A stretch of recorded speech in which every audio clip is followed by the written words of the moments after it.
Cerita dikanjut dengan kompetisi besar yang akhirnya telah tiba. Kompetisi tingkat adalah ajang paling agung yang diadakan Sekte Dao setiap tahun.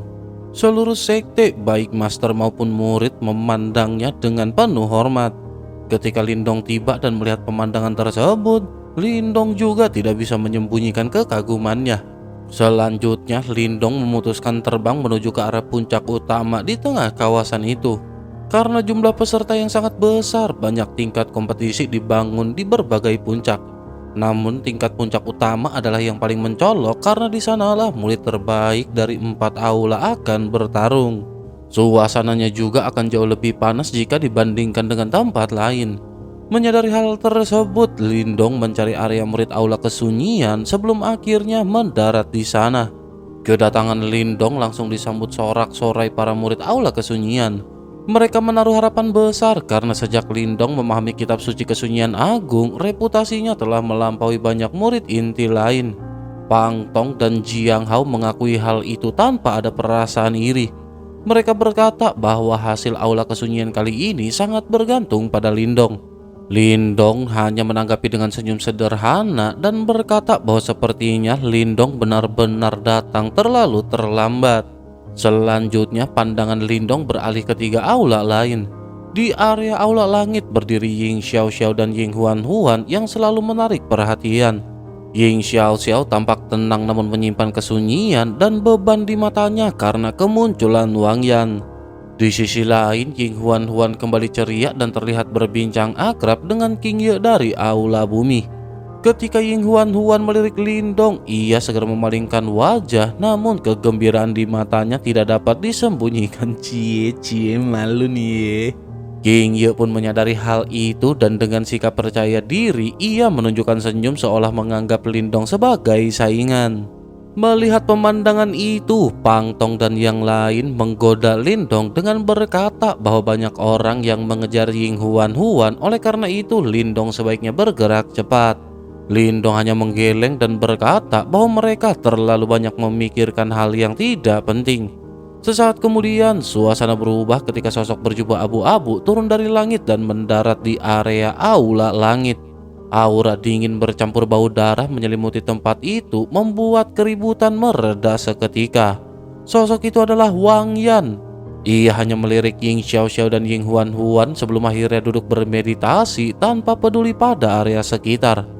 Ying Xiaoxiao pun menatapnya dengan tekad kuat dan berkata kepada adiknya bahwa ia akan menghentikan Wang Yan. Ying Huan menggenggam tangan kakaknya dengan cemas namun tetap mempercayainya meskipun keyakinan itu goyah. Sementara itu, Lindong menatap Wang Yan dengan perasaan waspada. Ia menyadari bahwa kekuatan Wang Yan berada di tahap 9 nirwana dan tekanannya sangat berbahaya. Pang Tong dan murid lain juga mengakui bahwa kehadiran Wang Yan memang tidak tertandingi di sekte ini. Di depan, para master aula pada saat ini telah duduk. Ying Xuanzi tampak tenang namun para master lain memperlihatkan kegundahan. Kilei dari aula langit menjelaskan bahwa menurut aturan, Wang Yan seharusnya tidak memenuhi syarat. Namun Ying Xuanzi memutuskan agar kompetisi tetap berjalan sesuai aturan biasanya. Setelah diputuskan, Kilei pada akhirnya mengumumkan dimulainya kompetisi tingkat dan mengingatkan bahwa ajang ini hanya untuk saling menguji kemampuan, bukan untuk membalas dendam. Setelah itu, para murid mengeluarkan token giok dan bergerak menuju tingkat masing-masing. Lindong memilih token yang bertuliskan A5 lalu terbang menuju ke arah platform tersebut. Ketika ia mendarat, keributan besar tiba-tiba muncul. Menyadari hal itu, Lindong pun menoleh melihat seorang gadis anggun membawa sitar giok hijau turun dengan lembut di hadapannya. Gadis itu tidak lain dan tidak bukan adalah Ying Huan. Pada saat itu, Lindong merasakan sakit kelaparan ringan karena tidak menyangka bahwa lawan pertamanya dalam kompetisi ini tidak lain dan tidak bukan adalah Ying Huan. Aduh, mampui. Sementara itu di sisi lain, Ying Huan tersenyum tipis kepada Lindong. Lindong hanya bisa menghela nafas dan menunjukkan ekspresi tidak berdaya. Pakaian Ying Huan menonjolkan tubuhnya yang ramping dan di bawah cahaya matahari pesonanya semakin menarik banyak perhatian orang. Karena itulah suasana di arena juga menjadi semakin panas. Lindong pada akhirnya bertanya dengan nada sakit kelapak mengapa Ying Huan Huan berada di sana.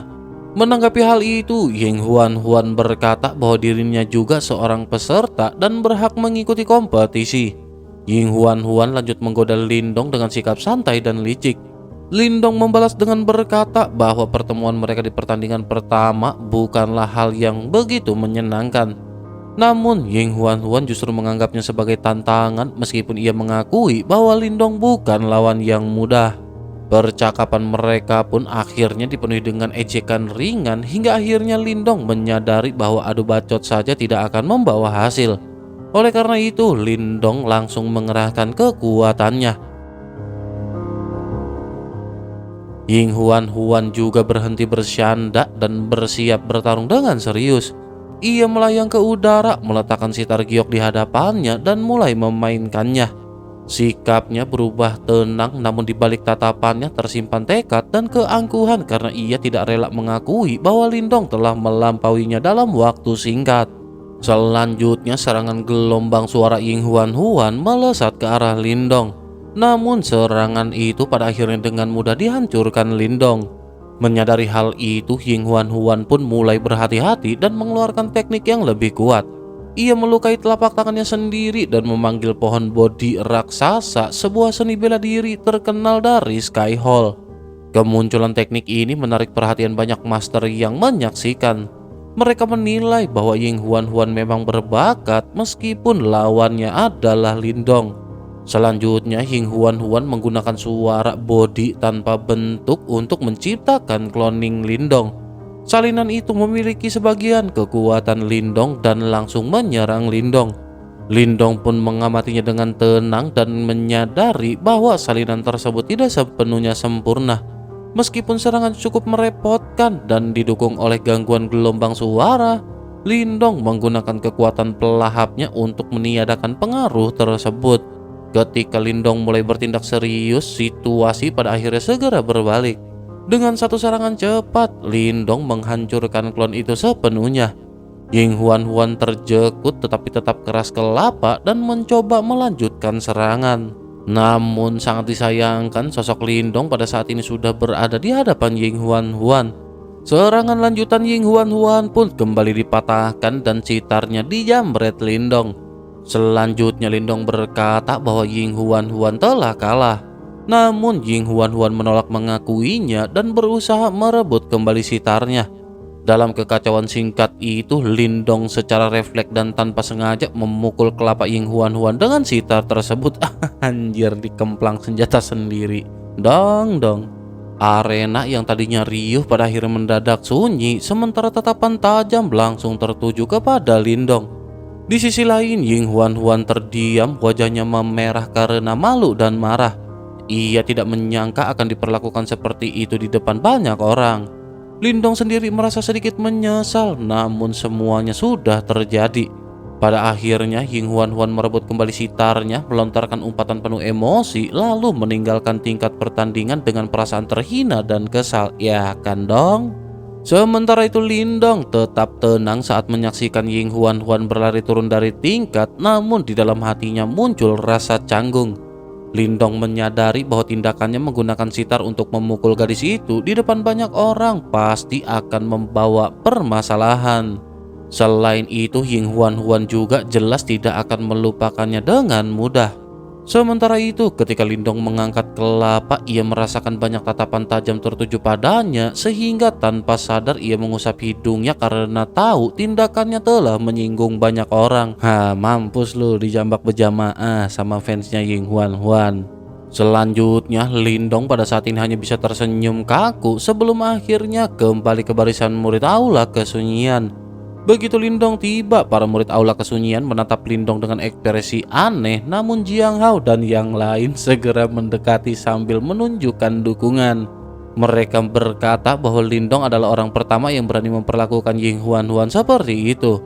Oleh karena itu, pada saat ini aula kesunyian sepenuhnya akan berada di pihak Lindong.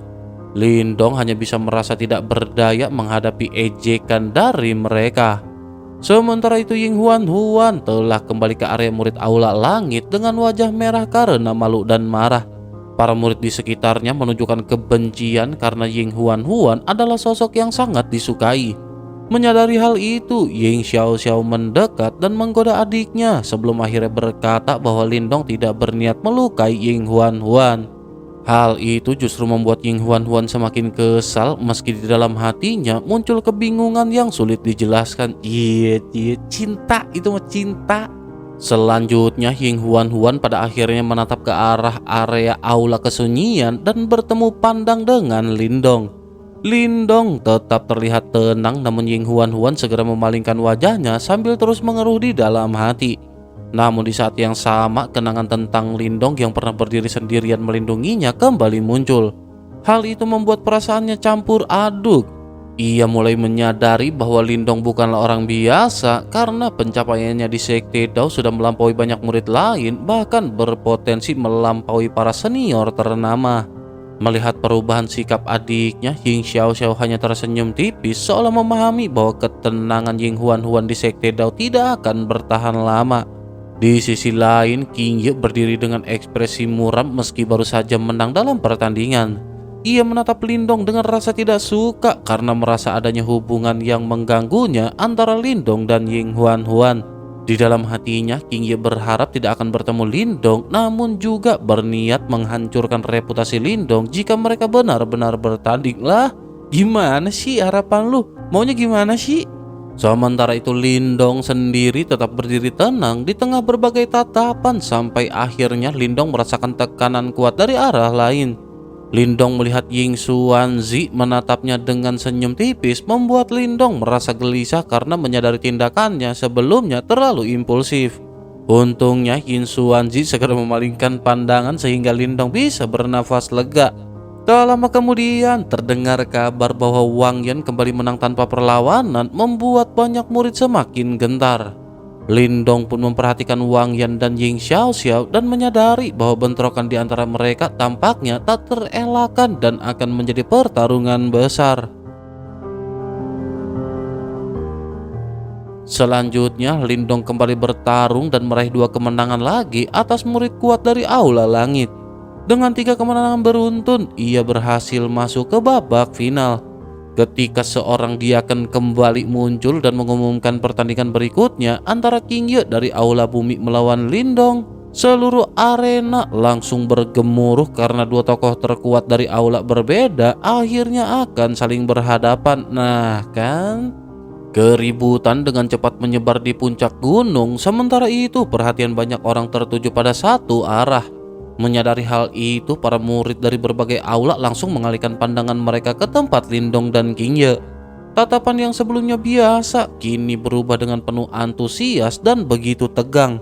King Ye dikenal sebagai murid nomor 1 di Aula Bumi. Namanya memiliki wibawa tinggi di Sekte Dao dan di antara generasi muda, King Ye hanya berada di bawah Ying Xiaoxiao. Oleh karena itu, bakat dan kekuatannya tidak lagi perlu diragukan. Namun meskipun begitu, Lindong juga bukan sosok binasa. Meski statusnya lebih rendah dari segi senioritas, berbagai pencapaian luar binasa telah membuat banyak orang melupakan bahwa Lindong adalah pendatang baru. Keberhasilannya memahami kitab suci kesunyian agung telah menjadikannya yang terkuat di aula kesunyian. Pencapaian itu juga bahkan diakui oleh Pang Tong dan murid-murid senior lainnya. Pertarungan ini pun dipandang sebagai bentrokan puncak antara 2 kekuatan aula terkuat. Hasilnya bisa menentukan peringkat aula setelah kompetisi aula berakhir. Oleh karena itu, banyak orang menantikan siapa yang akhirnya akan berdiri sebagai pemenang. Di area aula bumi, King Ye berdiri dengan kedua tangan di belakang punggungnya. Wajahnya tenang namun sorot matanya gelap saat menatap ke arah Lindong. Dalam benaknya, King Ye berpikir bahwa jika ia mampu mengalahkan Lindong, maka hubungan Lindong dengan Ying Huan Huan akan berakhir di sana. Para murid Aula Bumi juga bersorak penuh semangat menyatakan dukungan mereka terhadap King Ye. Meskipun reputasi Lindong sedang berada di puncaknya, mereka tetap yakin pada kekuatan senior mereka. King Ye pada akhirnya melangkah ke platform dengan sikap tenang dan menatap ke arah Lindong secara langsung. Di sisi lain, Pang Tong memperingatkan Lindong bahwa King Ye hampir menembus tingkat nirwana ke-9 sebelum kompetisi dimulai. Meskipun gagal, kekuatannya telah melampaui puncak nirwana tingkat 8, ditambah lagi dengan penguasaan atas kitab suci Kaisar Bumi. Lindong benar-benar harus berhati-hati berhadapan dengan King Ye. Lindong hanya mengangguk pelan karena ia sendiri menyadari ancaman tersebut. Murid-murid Aula Kesunyian kemudian berseru serempak menyatakan kepercayaan penuh kepada Lindong. Bagi mereka, Lindong adalah simbol harapan satu-satunya yang mampu memutus nasib aula mereka yang selalu berada di peringkat terakhir selama bertahun-tahun. Kemunculan Lindong dan kebangkitan kitab suci Kesunyian Agung telah menghidupkan kembali semangat Aula Kesunyian. Karena itu, pertarungan ini memiliki arti yang jauh lebih besar dari sekedar kemenangan pribadi. Di atas tingkat, kedua sosok itu pada akhirnya berdiri saling berhadapan. Aura mereka bertabrakan dan kekuatan Yuan mulai bergolak meskipun pertarungan belum dimulai. Semua perhatian termasuk para master aula dan master sekte terpusat pada mereka. Ying Huan bertanya pada Ying Xiaoxiao tentang siapa yang lebih mungkin menang. Ying Xiaoxiao pun menjawab bahwa hasilnya sulit ditebak karena kekuatan dan kitab suci yang dimiliki kedua belah pihak seimbang. Namun ia balik bertanya siapa yang ingin dimenangkan oleh Ying Huan. Gadis itu terdiam sejenak lalu menyadari bahwa ia sendiri tidak tahu jawabannya. Sementara itu di platform, King Ye pada saat ini berkata bahwa Lindong benar-benar tidak mengecewakan. Namun ia juga tidak menyangka bahwa Lindong bisa sampai sejauh ini. Lindong pun membalas dengan tenang bahwa perjalanannya tidak akan berhenti di sini. Sikap itu membuat aura King Ye pada saat ini terasa semakin menekan. King Ye juga lanjut memperingatkan bahwa jika Lindong kalah, ia harus menjauhi Ying Huan. Mendengar hal itu, Lindong menegaskan bahwa hubungannya dengan Ying Huan hanyalah pertemanan dan cara King Ye menunjukkan perasaannya justru mengecewakan. Mendengar ledekan yang terselip, kemarahan King Ye pada akhirnya semakin memuncak. King Ye lanjut berkata bahwa ia akan mengakhiri perjalanan Lindong di tempat ini. Menyadari bahwa kata-kata saja tidak lagi berguna, Lindong juga berhenti berbicara dan segera mengerahkan kekuatannya. Cahaya hijau menyelimuti tubuh Lindong dan sisik naga samar muncul di kutilnya. Setelah pertandingan dimulai, King Ye pada akhirnya langsung bergerak. Kekuatan Yuan meledak dari tubuhnya dan dengan satu langkah ia muncul di depan Lindong. Sebuah pukulan ganas melesat membawa kekuatan yang luar binasa. Pukulan itu memutar udara dan membuat ruang di sekitarnya tampak terdistorsi, menunjukkan kekuatan yang jauh melampaui murid binasa dari sekte Gua Jurang Agung. Menyadari serangan itu datang dengan ganas, Lindong segera memanggil cahaya hijau dari dalam tubuhnya dan membentuk perisai bersisik di hadapannya. Namun kepalan King Ye tetap menghantam perisai itu dengan keras. Kekuatan besar mendorong perisai hingga hampir mengenai kelapa Lindong sebelum akhirnya berhenti. King Ye tidak berhenti di situ dan kembali menyalurkan tenaga dan menembus pertahanan Lindong. Sementara itu Lindong memunculkan lengan naga hijau dan menahan serangan tersebut secara langsung. Lindong lanjut melangkah maju dan membalas dengan cakar naga yang mengarah ke titik vital King Ye. King Ye seketika menyadari kekuatan fisik Lindong dan ia segera mengaktifkan keterampilan tubuh miliknya. Energi kuning pekat menyelimuti tubuhnya hingga ia tampak seperti patung yang terbuat dari tanah. Ia menunjukkan bahwa tubuh misterius Yuan Bumi miliknya tidak kalah kuat dari milik Lindong. Selanjutnya, keduanya saling bertabrakan dengan serangan jarak dekat. Ledakan demi ledakan mengguncang tingkat pertarungan dan meninggalkan lubang-lubang di tanah. Para murid yang menonton menyaksikan pertarungan itu dengan tegang karena mereka memahami bahwa satu kesalahan kecil saja bisa berakibat fatal. Sementara itu, beberapa orang dari Aula Kesunyian menyadari bahwa keunggulan fisik Lindong mulai tertekan setelah King Ye menggunakan teknik tubuh miliknya. Namun mereka juga merasa bahwa pertarungan ini masih belum mencapai akhirnya. Setelah bentrokan keras yang membuat keduanya mundur, King Ye menyadari bahwa meski tingkat kultivasinya lebih tinggi, Lindong masih mampu menandinginya. Oleh karena itu, King Ye memutuskan menggunakan teknik ofensif terkuatnya. Ia menghantam tanah dan memanggil kekuatan besar dari dalam bumi. Tanah bergetar hebat lalu terbentuk tangan raksasa berwarna kuning yang menyerbu ke arah Lindong. Lindong pun melompat ke udara untuk menghindar, namun tangan besar itu terus mengejar bahkan menutup semua jalur pelarian Lindong. Menyadari hal itu, Lindong berhenti mengelak dan membuka mata iblis kesunyian serta memanggil roh kuno Huang. Aura kesunyian menyelimuti seluruh area dan membuat banyak murid terdiam ketakutan. Lindong berdiri di atas binatang Huang dengan tatapan dingin. Begitu mata binatang Huang terbuka sepenuhnya, cahaya abu-abu yang mengandung kekuatan penghancur melesat keluar. Serangan itu merobek langit dan menghantam tangan kuning raksasa milik King Ye. Benturan dahsyat pun terjadi dan semua orang pada saat ini terjekut. Namun setelah benturan terjadi, mereka pada saat ini melihat kebuntuan di antara keduanya. Setelah beberapa saat, pada akhirnya kedua belah pihak kembali mundur. Namun sesaat kemudian, King Ye duduk bersila di hadapan semua orang. Dengan melukai ujung jarinya, ia membentuk simbol darah aneh yang masuk ke dalam tanah. Ying Xiaoxiao segera menyadari bahwa King Ye sedang mengaktifkan kitab suci terkuatnya, yaitu kitab suci Kaisar Bumi, sehingga suasana di sekitar menjadi sunyi dan penuh antisisi api. Sementara itu, tanah di bawah mulai bergetar dan memancarkan aura berat. Lindong mencoba menyerang lebih dulu, namun serangannya dengan mudah diblokir oleh cahaya kuning kemerahan di sekitar King Ye. King Ye kemudian mengakui bakat Lindong, tetapi juga menyatakan bahwa pertarungan ini akan segera berakhir. Dengan segel tangan yang cepat, King Ye melepaskan jurus kitab suci Kaisar Bumi, telapak penyegel naga bumi. Tanah runtuh dan belasan naga lumpur muncul menari di udara sebelum menutup semua jalan mundur Lindong. Namun alih-alih menyerang langsung, naga-naga itu saling bertabrakan dan membentuk bola tanah raksasa. Bola tanah ini menyegel Lindong di dalamnya. Simbol darah di permukaan segel juga terus mengikis kekuatan Yuan miliknya. Selanjutnya, arena pada saat ini benar-benar menjadi senyap total. Banyak murid terkejut dan mengira Lindong telah kalah karena segel tersebut membuat kekuatan Yuan tidak dapat digunakan. Ying Xiaoxiao juga menyimpulkan bahwa Lindong berada dalam bahaya besar, sementara Ying Huan hanya bisa tersenyum pahit. Di kejauhan, Wang Yan justru merasakan tanda bahaya yang membuat nalurinya terjaga. Sementara itu di dalam segel, Lindong menutup matanya dan merasakan kekuatan Yuannya tertekan. Namun Lindong menyadari bahwa kekuatannya tidak hanya bergantung pada kekuatan Yuan. Oleh karena itu, Lindong segera membangkitkan aura lain yang tersembunyi di dalam dirinya. Cahaya hijau pekat meledak dari tubuhnya disertai dengan auman naga yang sangat dalam. Ketika Lindong membuka matanya kembali, pupilnya telah berubah hijau sepenuhnya. Hal ini menandakan bahwa teknik naga hijau surgawi miliknya telah berevolusi sekali lagi.